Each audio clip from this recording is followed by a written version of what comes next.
감사합니다. 예수님이 십자가에 돌아가시고 부활하셨기 때문에 우리에게 또 부활의 소망을 또 허락해 주셨습니다. 하나님 아버지, 오늘 어저께 예수님께서 십자가에 돌아가시는 날 함께 예수님께서 십자가에서 행하신 모든 것을, 말씀하신 모든 것을 함께 묵상하고 또 깨닫게 해주심을 감사를 드립니다. 이제부터는 우리가 예수 그리스도 함께 십자가에 못 박혔사오니 예수 그리스도를 따라서 부활하는 영광을 함께 얻을 수 있도록 주님께서 축복하여 주시옵소서. 오늘도 요한계시록 말씀을 함께 나눌 때 주님께서 함께 해주셔서 깨닫지 못하는 영이 없도록 주님 특별히 축복하여 주시옵소서. 모두 깨닫고 삶에 적용하고 또 말씀을 우리에게 가르치는 대로 행함 있는 믿음 가질 수 있도록 주님 하나하나 축복해 주시옵소서. 감사하며 예수님 받들어 기도드렸사옵나이다. 아멘. 저희가 그 증거를 마칠 때에 무적행으로부터 올라오는 짐승이 저희로 더불어 전쟁을 일으켜 저희를 이기고 저희를 죽일 터인즉 저희 시체가 큰 성길에 있으리니 그 성은 영적으로 하면 소돔이라고도 하고 애굽이라고도 하니 곧 저희 주께서 십자가에 못 박히신 곳이라. 저희가 두 증인이 그 증거를 마칠 때 증거를 마칠 때는 말은 무엇입니까? 두 증인한테 하나님께서 주신 사명이 뭡니까? 증거를 하라는 사명을 주신 겁니다. 근데 여기서 뭐냐면 증거를 모두 마쳤다고 합니다. 다시 말하면 사명을 다 마쳤다고 하는 겁니다. 다 사명을 마친 자에게 무적행으로부터 올라오는 짐승이, 무적행으로부터 올라오는 짐승에 대해서 우리가 조금 생각을 해봅시다. 무적행에서 올라오는 짐승에 대해서 여러분은 어떻게 생각하십니까? 자, 짐승이 뭔지 우리가 먼저 알아야만 합니다. 짐승이 뭡니까? 소위 말하는 정말로 짐승입니까? 아니면 또 다른 것입니까? 다 볼까요? 다니엘서 7장 17절과 16절에 그렇게 설명에 대해서입니다. 짐승이 무엇인지를 실질적으로 그냥 이해할 필요도 없이 그냥 짐승이 무엇이다라고 이야기를 해줍니다. 다니엘서 7장 17절과 26절에 보면은 그게 나옵니다. 내 큰 짐승은 뭐라 그러니까 내 왕이라. 세상에 일어날 것이로되 지극히 높으신 자의 성도들이 나라를 얻으리니 그 누림이 영원하고 영원하리라. 내가 넷째 짐승의 진상을 알고자 하였으니 곧 그것은 모든 짐승과 달라서 심히 무섭고 그 이는 철이여 그 발톱은 노시며 먹고 부서뜨리고 나머지는 발로 밟았으며 또 이것의 머리에는 10뿔이 있고 그 위에 또 다른 뿔이 나오매 3뿔이 그 앞에 빠졌으며 그 뿔에는 눈도 있고 큰 말하는 입도 있고 그 모양이 동류보다 강하여 보인 것이라. 내가 본적 이 뿔이 성도들을 더불어 싸워 이겼더니 옛적부터 항상 계신 자가 와서 지극히 높은 신자의 성도를 위하여 신원하셨고 때가 이름에 성도가 나라를 얻었더라.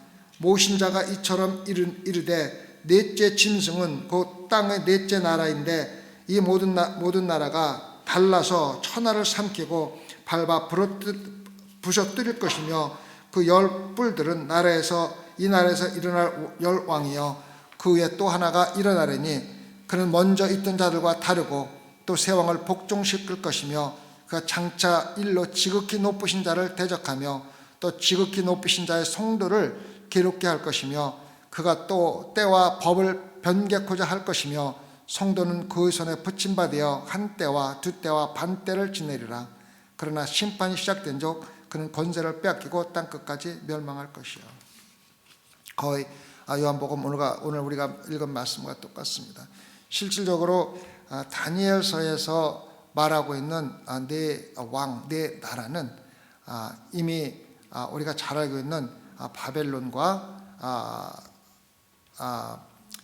바사, 베데 바사, 또 알렉산더가 이끌었던 헬라 나라와 또 로마 나라들을 가리킵니다. 그래서 그 나라들은 한 나라가 서럽다가 또 그 다음 나라가 나와서 또 잡아먹고 또 잡히고 잡아먹고, 그 당시에 그 나라들이 가지고 있던 권력은 우리가 지금 상상할 수 없을 만큼 엄청나게 큰 왕들이었습니다. 로마만 생각해 보십시오. 로마가 전 세계를 점령하다시피 하지 않았습니까? 그러한 왕들의 권한을 가진 자를 갖다가 짐승이라고 합니다. 짐승. 그래서 짐승은 우리가 이야기하는 실질적으로 동물을 이야기하는 것이 아니라 엄청난 권력을 가지고 다스릴 사람을 가리킵니다. 그런데 그 권력이 어디서 나오는가 우리가 알아야만 합니다. 어디서 나온다고 그랬습니까? 무적행어로부터 올라온다고 그랬습니다. 무적행은 누가 사는 곳입니까? 사단과 마귀와 악마, 모든 악한 것들이 사는 곳이 무적행입니다. 그런데 우리가 생각하는 것보다 사탄과 마귀와 악마들이 가지고 있는 권한이 상당히 큽니다. 대단히 큽니다. 그래서 실질적으로 예수 그리스도를 똑같이 흉내내려고 하는 사람들이 바로 사단과 마귀들과 무적행에서 올라온 짐승들입니다. 그래서 짐승은 실질적으로 네 왕들, 엄청난 권력을 가진 세상에서 지배하는 사람인데, 그 권력이 어디서 오냐면은 무적행에서 오는 겁니다. 사탄과 마귀와 또 악마들에게서 오는 그러한 권한입니다. 막강한 권한을 가지고서 세계를 다스리는 사람을 무적행에서 올라온 짐승이라고 이야기를 합니다. 그런데 누구와 더불어 전쟁을 일으킵니까? 두 증인과 전쟁을 일으켜서 저희를 죽입니다. 저를 죽입니다. 3절에서는 뭐라고 나왔습니까? 두 증인에게 권세를 준다 그랬어요. 누구 권세를? 하나님의 권세를 주었습니다. 그 다음에 5절에서 보면은 누구든지 저희를 해하고자 한즉 저희 입에서 불이 나와서 그 원수를 소멸할지니 누구든지 해하려면 반드시 이와 같이 죽임을 당하리라고 했습니다. 두 증인에게 하나님의 권세와 사람들을 죽일 수 있는 권한을 주었을 뿐만 아니라 실질적으로 무슨 재앙이든지 하고 싶은 대로 재앙을 일으킬 수 있는 권한도 주었습니다. 근데 여기서 무슨 일이 일어납니까? 사탄의 권력에, 이 세상의 권력을 가지더라도 죽임을 당하지 않습니까? 왜 그렇습니까?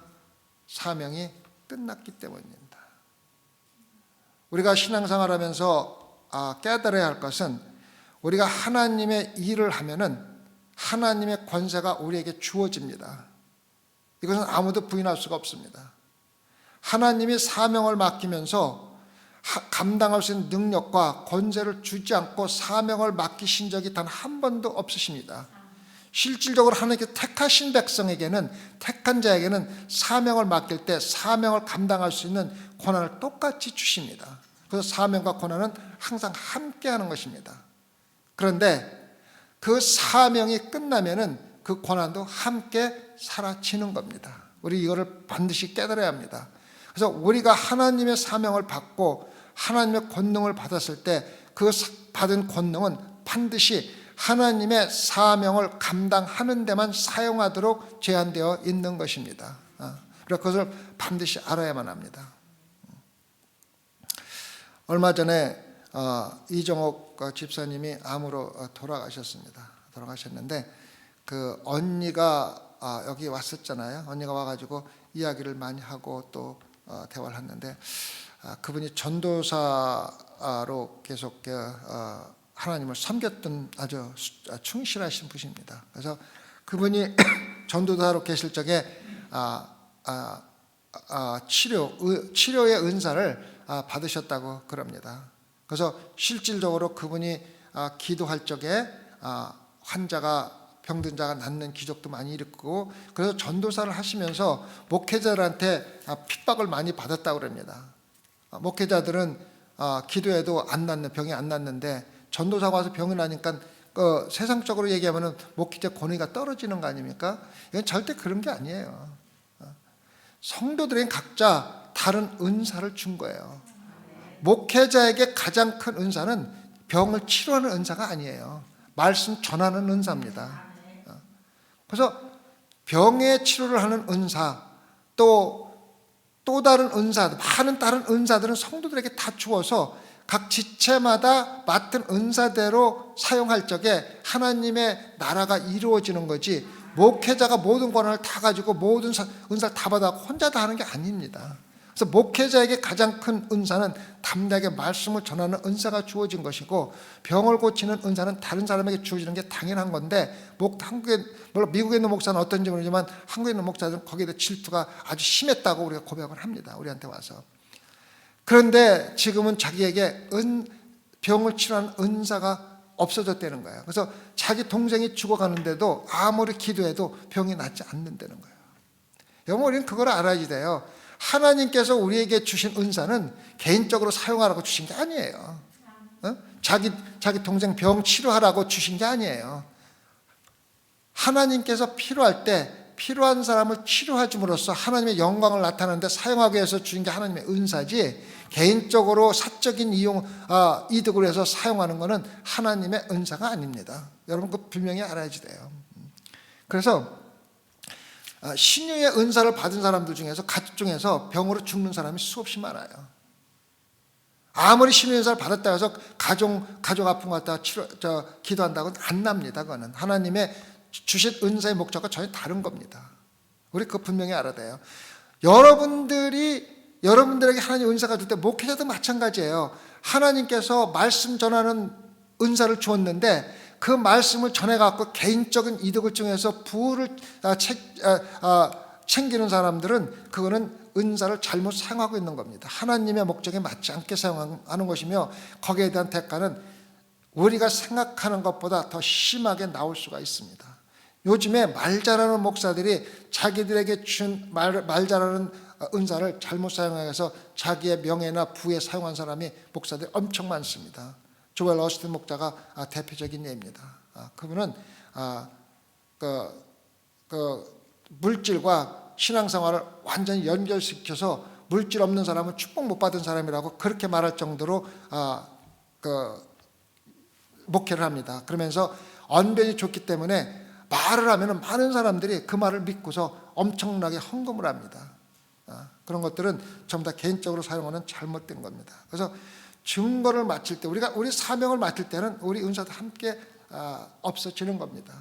두 증인에게 주어진 모든 하나님의 권세와 또 사람들을 죽일 수 있고 어떠한 재앙을 불러들일 수 있는 모든 권세가 사라지고 이제는 사탄에게서 죽이는 모습을 볼 수가 있습니다. 근데 나중에 나오지만은 여기서 사단에게 죽임을 당하는 그 자체도 하나님의 계획이 있다는 것을 우리는 알아야만 합니다. 왜 죽이는가? 그래서 그 증거를 마칠 때 부족행위로부터, 사단으로부터 엄청난 권력을 받은 권력자가, 이상의 권력자가, 짐승이 저를 더불어 그 둘을 죽이게 됩니다. 그래서 처음으로 요한계시록에 짐승이라는 단어가 나오는 겁니다. 그리고 13장에서 짐승에 대해서 구체적으로 많이 나옵니다. 그래서 능력을 받은 사람, 다시 말하면 마귀와 모든 사탄의 능력을 받은 자가 바로 이 세상을 다스리려고 노력할 때가 있다는 것을 우리가 항상 마음속에 가지고 있어야만 합니다. 그 다음에 11장 8절입니다. 근데 그 사람들이 죽었는데도 그 장사를 지내지 못하고 무덤에 넣지 못하고 길에서 내버려 둡니다. 그래서 모든 백성들이 보도록 만듭니다. 저희가 실제 큰 성에 있으니 그 성은 영적으로 소돔이라 하고 애굽이라고 하니 저는 주께서 십자가에 못 박힌 것이라. 그 큰 성에 대해서 틀린 의견들이 많이 있습니다. 어떤 분들은 큰 성을 바벨론이라고 이야기하는 분들이 많이 있습니다. 큰 성을 바벨론, 다시 말하면 막강한 권력을 가진 사람들이 다스리고 있는 성에서 두 증인들이 증거를 하다가 거기서 순교당하는 모습으로 해석을 하시는 분이 있습니다. 대표적인 분이 김성수 목사입니다. 근데 저는 그것이 잘못됐다고 생각합니다. 다른 목사님들은 그렇게 해석을 하지 않습니다. 어떻게 해석을 하냐면은 큰 길성은 예루살렘 성이라고 이야기를 합니다. 왜? 예수님이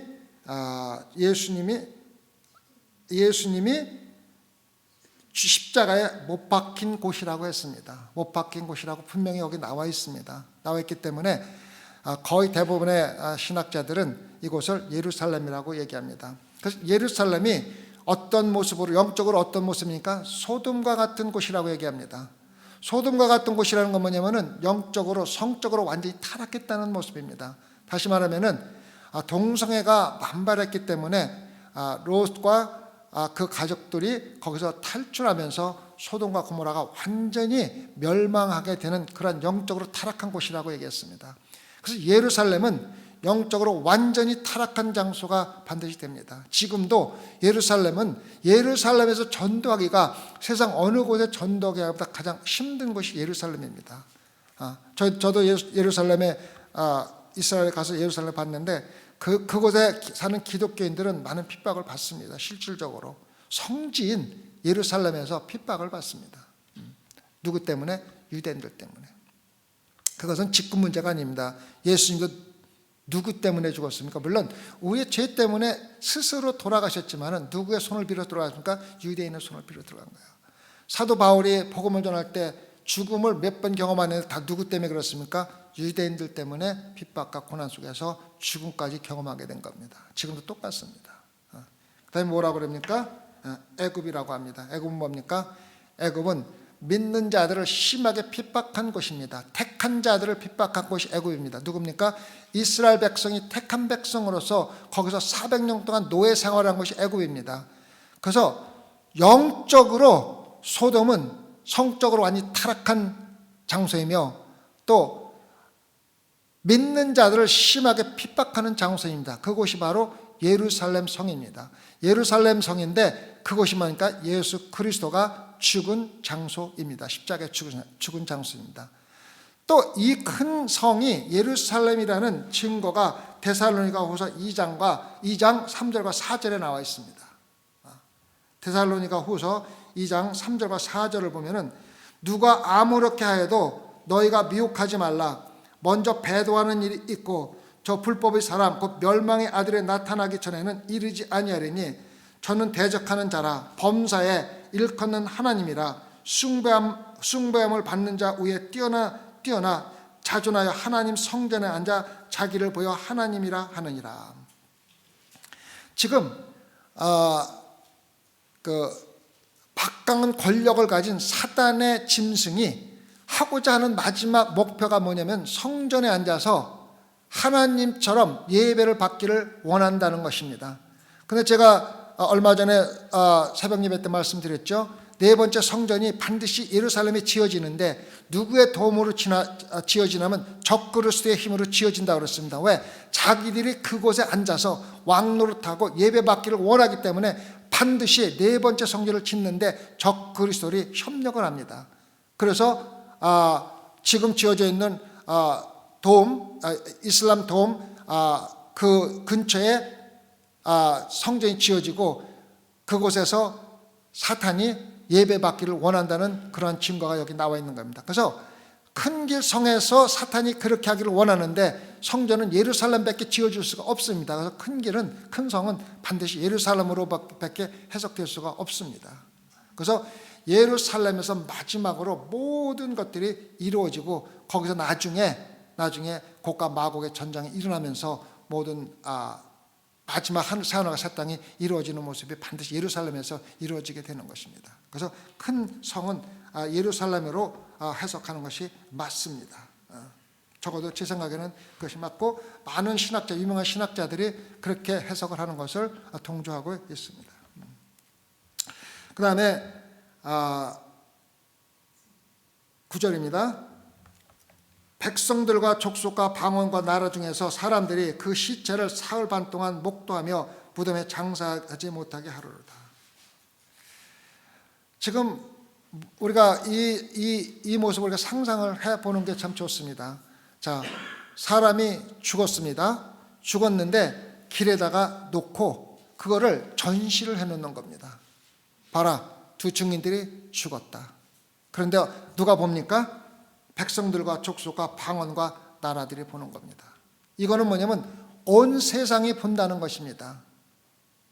제가 오늘 아침에 이 말씀을 준비하고 묵상하면서 2000년 전에 쓰여진 성경이 2000년 후에 무슨 일이 일어날 것을 훤히 들여다보고 쓴 것 같은 그러한 생각을 많이 했습니다. 자, 예루살렘 큰 길에 시체가 2개 시체가 있는데 어떻게 그것을 온 세상 사람들이, 온 백성들과 족속과 방언과 나라들이 볼 수가 있는가? 2000년 전에는 불가능합니다. 어떻게 시골 한 구석에서 일어난 일을 온 세상이 봅니까? 지금은 가능합니다. 어떻게? TV가 곳곳에 있고 또 SNS가 먼 곳에 있어가지고 눈만 뜨면은 세상에서 어느 촌구석에서 무슨 일이 일어나는 것을 훤히 들여다볼 수 있는 세상이 된 거예요. 근데 요한이 하나님의 계시를 받을 적에 2000년 전에 이러한 것이 일어날 것을 분명히 알고 각 나라와 백성과 족속이 한꺼번에 모여서 다 본다고 얘기하는 겁니다. 엄청난 하나님의 계시입니다. 제가 몇 년 전에 소말리아에서 미국 한 군인이 죽었습니다. 한국도 소말리아 파병을 지금 하고 있는데 오래전에 몇 년 전에는 미국이 소말리아에다가 파병을 해갖고 전투를 했습니다. 근데 한 병사가, 백인 병사가 죽었는데 그것이 TV에 나왔어요. 죽었는데 소말리아에 있는 사람들이 그 죽은 시체를 목매서 길에 끌고 다니면서 자기들이 승리했다고 환호를 치는 모습을 제가 본 적이 있습니다. 전 세계가 다 본 겁니다. 그래서 미국 사람들이 대단히 불쾌했습니다. 왜? 동양이고 미국이고 어느 나라를 방문하고 시체를 함부로 다루는 것은 불쾌하고 사람들을 유쾌하지 못하게 만드는 것이 바로 그겁니다. 여러분들 중에서 죽은 사람을 함부로 다루는 사람은 아무도 없습니다. 그래서 우리가 요즘에도 장례를 지르면은 시체가 들어있는 차가 지나가면 우리가 다 피해주는 모습이, 마지막 가는 시체를 갖다가 존경해주는 그러한 문화와 풍습이 어느 나라든 다 있는 겁니다. 그런데 그 시체를 온 세상들이 다 볼 수 있게끔 길에다가 장사도 안 하고 주고 뭘 합니까? 나중에 나오지만은 환호를 불리면서 너무 이제는 하나님이 죽었다는 식으로 환호를 하면서 심지어는 서로 선물을 나눠주면서 같이 그 셀러브레이션 할 정도로, 그 정도로 기뻐하는 모습을 볼 수가 있었습니다. 제가 몇 년 전에 TV에서 본 소말리아 사람들 모습과 똑같은 모습입니다. 근데 우리가 상상해 보십시오. 미국이라는 나라가 실질적으로 소말리아라는 나라를 침공해서 쳐부수시다면 할 수 있는 능력이 있습니까? 없습니까? 그럼 상식적으로 봐도 상대가 안 되는 거죠. 그런데 미국이 그렇게 안 하잖아요. 안 했잖아요. 우리가 그것을 생각하면서 이 말씀이 똑같은 것입니다. 지금 이 세상의 권력을 가진 자들이 두 증인을 죽이고 그 시체를 온 사방에 얼면서 TV에서 계속해서 반복해서 보여주고 온 SNS에서 다 보여주고 있는 그 광경 속에서 하나님이 그들을 몰살시키고 싶다면 하실 수 있는 권능이 없습니까? 있지만은 내버려 둡니다. 하는 이유가 있습니다. 왜 3일 반 동안을 사흘 반 동안을 했는지 우리가 먼저 생각을 좀 해보자고요. 제가 성경 주석을 다 찾아봤는데 여기에 대한 시원스러운 해석이 없습니다. 누구 하나가 왜 사흘 반 동안 그 길에서 그렇게 했는지 거기에 대한 해석을 분명히 하는 사람이 없습니다. 그래서 나름대로 묵상하면서 결론을 내린 것은 우리 문화의 풍습에 조금 적용을 해보면 좀 쉬울 것 같습니다. 자, 한국에 사람이 죽으면은 며칠 있다 장사를 지냅니까? 3일장도 하고 5일장도 하고 그렇습니다. 왜 그렇게 합니까? 혹시라도 잘못해서 죽은 사람이 다시 살아날 수가 있다는 가능성이 3일이 지나면은 거의 없다는 것입니다.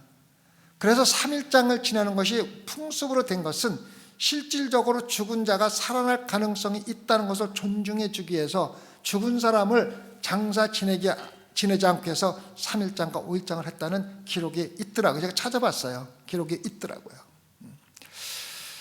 그래서 제가 생각했던 거는 이겁니다. 세계 만방이 보는 가운데서 시체를 길에다가 사흘 반 동안을 놓은 것은 그 증인이 죽었다는 것을 완전히 확인하는 모습입니다. 다시 살아날 가능성이 전혀 없다는 것을 확인해 주는 모습입니다. 또 이것이 어디서 나왔냐면은 나사로에서 제가 또 받았습니다.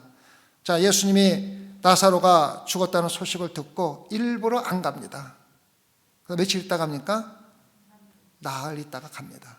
가서 시체에서 어떻게 했다요? 썩은 내가 났다고 그랬습니다. 그래서 나사로가 죽었다는 것을 의심할 사람이 아무도 없는 정도로 예수님이 기다리셨다가 가서 자기의 권능으로 이렇게 살리셨습니다. 그래서 사흘 반 동안을 길가에 둔 것은 두 증인이 죽었다는 것을 만방에 알리는, 실수로 해서 기절했다가 다시 살아나는 일이 없다는 것을 알려주기 위한 것이라는 걸 제 마음속에 확신이 왔습니다. 사도 바울을 볼 수가 있죠. 니고니온에서 돌로 쳐서 죽어서 성 밖에 버렸잖아요. 그런데 다시 일어났지 않습니까? 그건 죽은 겁니까? 안 죽은 겁니까? 안 죽은, 기절했던 겁니다. 똑같은 모습으로 나옵니다. 그런데 하나님께서는 나중에 어떻게 하냐면 이 두 증인을 어떻게 하십니까?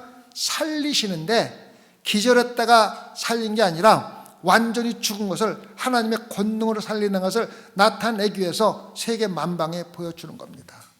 저는 여기에 대한 해석에 대해서 조금도 잘못된 게 없다고 생각을 합니다. 그래서 하나님이 구태여 자기가 증인으로 사용한 증인사한 두 증인을 그 온갖 모욕과 고난을 받아가면서 죽은 시체를 길게 사흘 반 동안 둔 이유가 반드시 있을 것이라는 생각 속에서 묵상해 본 결과는 맞습니다. 그 사람들은 반드시 죽었으며 이 세상의 권능으로는 아무도 세울 사람이 없다는 걸 갖다가 증거해 주는 거라고 저는 믿습니다. 그리고 나중에 10절에서 11절에서 다시 살리는 모습이 나오죠. 그래서 제가 생각해서 강나라에서 시체를 사흘 동안 장사하지 못하게 한 그 이유를 여러분들 조금 그렇게 이해를 하시면 좋습니다. 그래서 10절을 가보면은 두 선지자가 땅에 거하는 자들을 괴롭게 한 고로 땅에 거하는 자들이 저의 죽음을 즐거워하고 기뻐하여 서로 예물을 보내라 하더라. 아까 얘기했듯이 소말리아 사람들이 단 한 명 죽은 병사를 갖다가 길거리에다가 놓고 끌고 다니면서 우리가 전쟁에서 승리했다고 환호하고 서로 좋아하는 모습이 TV에 나온 것 같이 이 세상에 있는 사탄 마귀들이 두 증인이 죽은 걸 보고 자기들이 마치 예수 그리스도를 이기고 승리한 것처럼 환호하고 선물을 나누는 그러한 셀러브레이션 하는 모습을 우리가 똑같이 볼 수가 있다는 것입니다. 착각이죠, 그죠? 11절에 뭐라고 나옵니까? 3일 반 후에 하나님께로부터 생기가 저희 속에 들어가매 저희가 발로 일어서니 구경하는 자들이 크게 두려워하더라. 여기에서 제가 영감을 받은 겁니다. 그들이 3일 동안 길거리에 있었던 것은 하나님이 이미 그들을 살리기로 계획하셨기 때문에 하셨던 것이고 그로 인해서 영광을 받으시도록 계획하신 거라는 것을 분명히 알 수가 있습니다. 여기서 우리가 배워야 할 교훈이 있습니다. 우리 성도들은 이렇게 하나님께 쓰이는 겁니다. 우리는 상관이 없습니다. 길에서 시체가 놓여서 모욕을 받든 부끄러움을 당하든 그것은 우리와 상관이 없는 것입니다. 하나님의 영광을 위해서 우리는 살아가는 겁니다. 여러분들이 신앙생활하면서 복음을 열심히 전하다가 모욕도 받고 핍박도 받고 고난도 받고 부끄러움도 당하다가 우리는 그렇게 하나님의 영광을 위해서 쓰이다가 우리 사명이 다 끝나면 우리는 죽는 겁니다. 죽는데 죽고 나면 뭐가 우리에게 일어납니까? 부활이 일어나는 겁니다. 예수 그리스도가 부활하신 것 같이 우리가 부활하는 겁니다. 이것이 우리의 소망입니다. 예수 그리스도를 한번 봅시다. 예수 그리스도를 따르는 성도들은 예수 그리스도의 삶을 그대로 살아가는 겁니다. 고난부터 시작해서 부활까지 그대로 살아가는 겁니다. 예수 그리스도는 처음에 이곳에 오셨을 적에 사역을 시작하실 적에 어떤 사역을 시작하셨습니까? 막강한 권세를 가지고 시작하셨습니다. 죽은 자도 살리는 권세를 가지고 하셨습니다. 손만 대면은 모든 것을 낳는 그러한 권력을 가지고 사역을 시작하셨습니다. 그게 누굽니까? 두 증인들의 모습입니다. 그들은 하나님께서 엄청난 권세를 주었고 자기가 원하는 대로 재앙을 만들어낼 수 있는 권한도 가졌고 사람을 죽일 수 있는 권한도 가지고 있었습니다. 그것이 바로 성도들의 모습입니다. 여러분과 저는 하나님으로부터 막강한 권한을 가진 성도들입니다.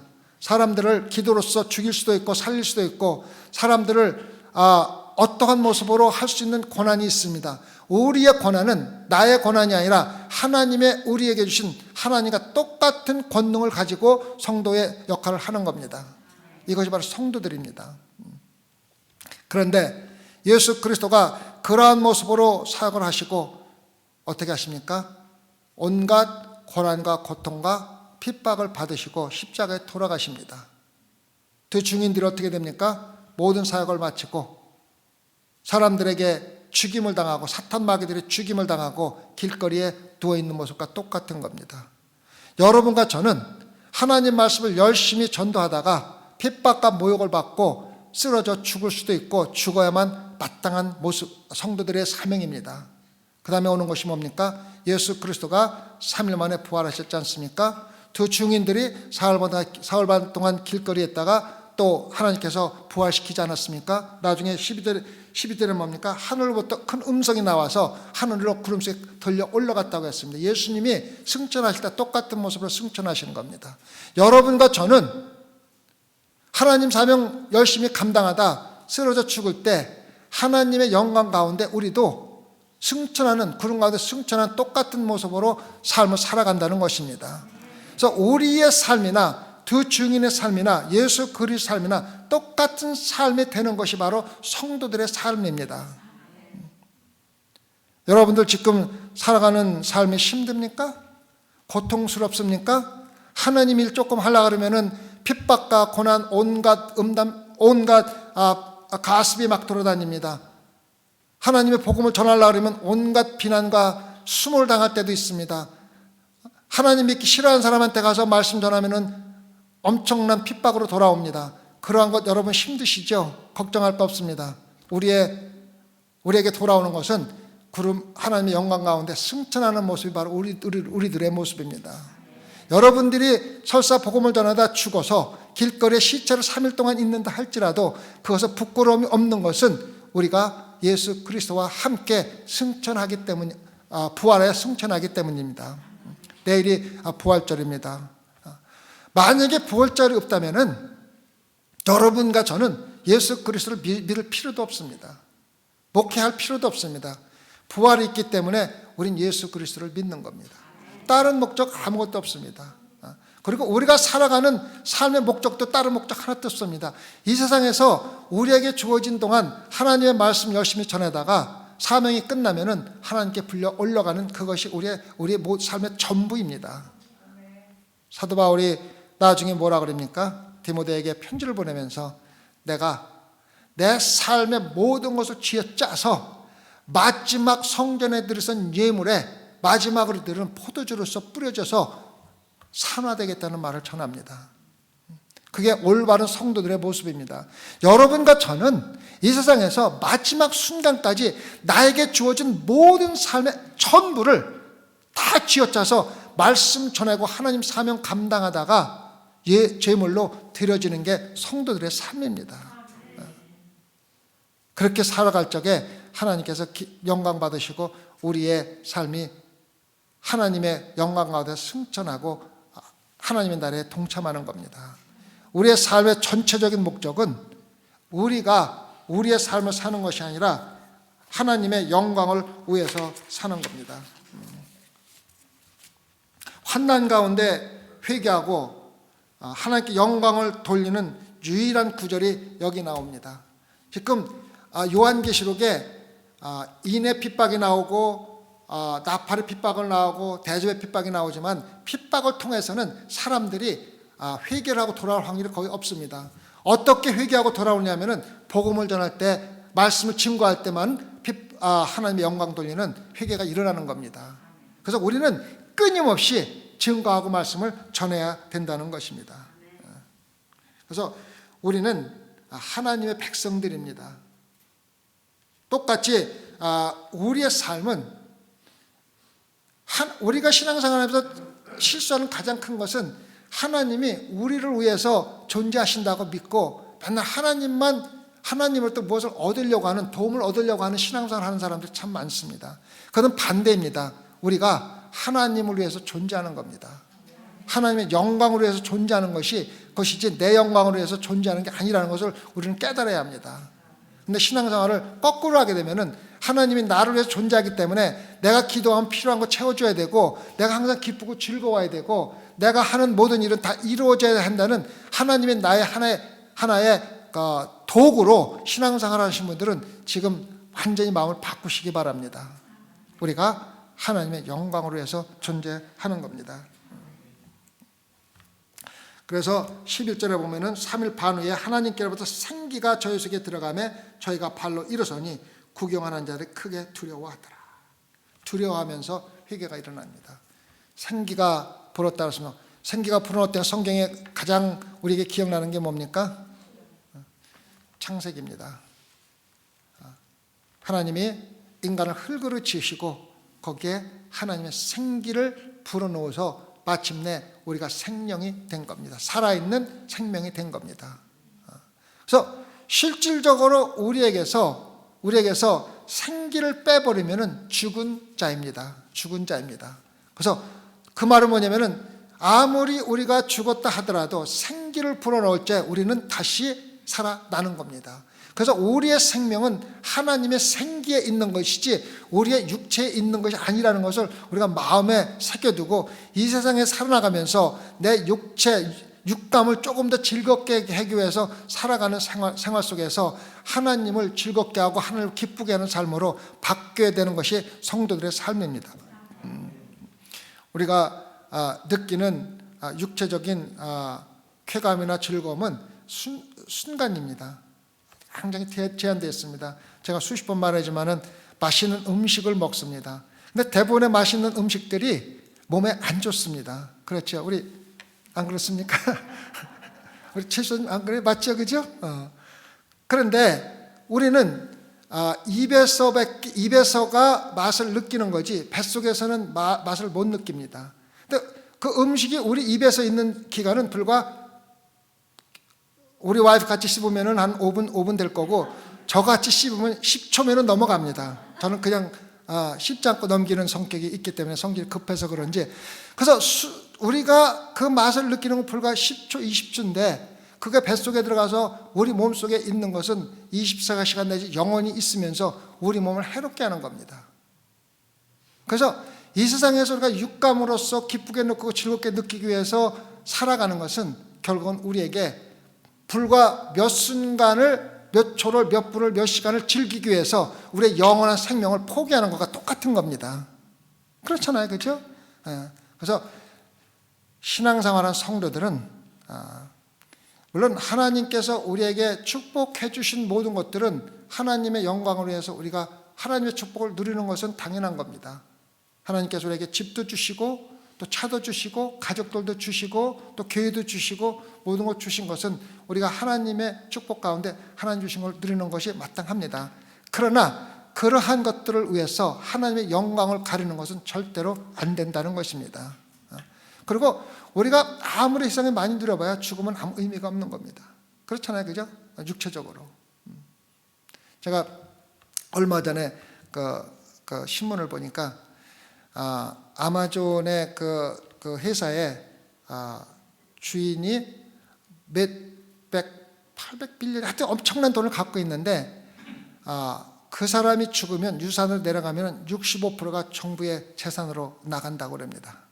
그러니까 35%만 그 자손들이 물려받는 거예요. 거의 다 나가는 거예요. 그래서 빌 게이트 같은 경우는 우리 아들한테 1,000만 불만 물려주고 그분도 몇백 빌리언 달러가 있는 분인데 남은 전부 다 도네이션 하겠다고 얘기를 합니다. 저한테 1,000만 불만 줘도 나는 참 좋아할 텐데 그들은 별거 아닌 것 같아요. 1,000만 불이. 하여튼 그런 식으로 이야기를 합니다. 그래서 우리가 이 세상에 살아가는 동안에 우리에게 주어진 또 세상적인 많은 것들은 실질적으로 우리가 죽고 나면 아무런 의미, 숫자에 불과한 겁니다. 몇백억, 몇천억 다 얘기해봐야 그 숫자에 불과한 겁니다. 거기에 소명을 두지 말고 우리의 사명은 하나님의 영광입니다. 하나님의 영광. 아시겠죠? 그러다가 우리는 죽어서 승천하여 하나님과 함께 거하는 것입니다. 그 시에 큰 지진이 나서 성 10분의 1이 무너지고 지진에 죽은 사람이 7천이라 그 남은 자들이 두려워하여 영광을 하나님께 돌리더라. 둘째 화는 지나갔으니 보라 셋째 화가 속히 이르도다. 7천 하면은 누가 생각납니까? 7천. 엘리야가 생각나죠? 엘리야가 하나님께 불평을 합니다. 다 죽고 진짜 하나님을 섬기는 자는 나밖에 없습니다. 그러니까 뭐라 하니까 하나님이 세상에 더럽히지 않은 자 선지자 7천을 내가 숨겨놨다고 얘기를 하죠. 7천이라는 숫자는 실질적으로 7천이라는 숫자 그게 아니라 7은 무슨 숫자입니까? 완전이라는 숫자입니다. 완전한 숫자입니다. 그 1000이라는 숫자는 그 당시에 가장 큰 숫자로서 엄청나게 많은 숫자를 나타낼 때 1000이라는 숫자를 썼습니다. 그래서 7000이라는 숫자는 딱 7000명이라는 게 아니라 하나님의 일을 하는데 부족함이 없는 충분한 숫자가 아직도 하나님을 섬기고 있다는 것을 이야기해주고 있는 것입니다. 그래서 여기서 7000이라는 숫자도 실제로 딱 7000명이라는 것이 아니라 합당하게 충분한 숫자가 하나님의 보시기에 충분한 숫자가 아직도 있다는 것을 우리에게 이야기해주고 있는 겁니다. 또 죽은 사람이 7천이라는 말은 7천명이 죽었다는 게 아니라 많은 사람들이 죽었다는 의미로 7천이라는 숫자를 사용하고 있습니다. 그래서 7천이 죽었다는 말은 사람들이 보고 두려워할 정도로 많은 숫자가 죽었기 때문에 그 숫자를 보고 두려워서 하나님께 영광을 돌리고 회개하고 하나님께 돌아왔다는 이야기입니다. 그래서 7천에 대한 숫자를 우리가 잘 이해하면 좋을 것 같습니다. 다시 여러분에게 말씀드리지만은 우리의 삶은 이 세상에서 어떠한 것을 얻고 어떠한 것을 누리기 위해서 신앙생활하는 게 아니라는 걸 마음속에 기억해 두시고 우리는 이 세상에서 하나님의 영광을 위해서 모욕도 받고 또 핍박도 받고 어떤 때는 부끄러움도 당하다가 심지어는 길거리에서 3일 동안 시체로 누워서 모든 만백성이 보는 부끄러움을 당한다 할지라도 하나님께서 우리에게 생기를 넣어주셔서 우리가 다시 부활하여 다시 하나님과 승천하는 하나님과 함께 사는 그런 삶이 우리의 소망이라는 것을 마음속에 두시고 여러분들이 지금 전도 열심히 하는 전도하면서 핍박받는 거 너무 그렇게 상처받지 마세요. 하나님께 영광 돌리는 과정에 불과한 겁니다. 또 내가 승천하기 위한 하나의 과정이라고 생각하시고 기쁘고 즐거운 마음으로 행하시기 바랍니다. 기도하시겠습니다. 하나님 아버지 감사합니다. 오늘도 요한계시록을 통하여 저희들에게 깨달음을 허락해 주심을 감사를 드립니다. 하나님께서 우리에게 핍박과 모욕과 환난을 주시는 것은 우리를 다시 부활시켜 함께 승천하기 원하신 뜻이라는 것을 깨닫고 우리가 이 세상에 잠깐 동안 받는 어떠한 어려움과 고통으로 인하여 슬퍼하지 아니하고 기쁨과 즐거움으로 하나님의 일을 감당할 수 있게 허락하여 주시옵소서. 그리고 우리의 사명이 끝나는 그날 우리는 마땅히 이 세상을 떠나 하나님과 함께하는 영광을 함께 누릴 수 있다는 것을 마음에 두고 소망을 가지고 살아갈 수 있게 허락하여 주시옵소서. 감사하며 예수님 받들어 기도드렸사옵나이다. 아멘.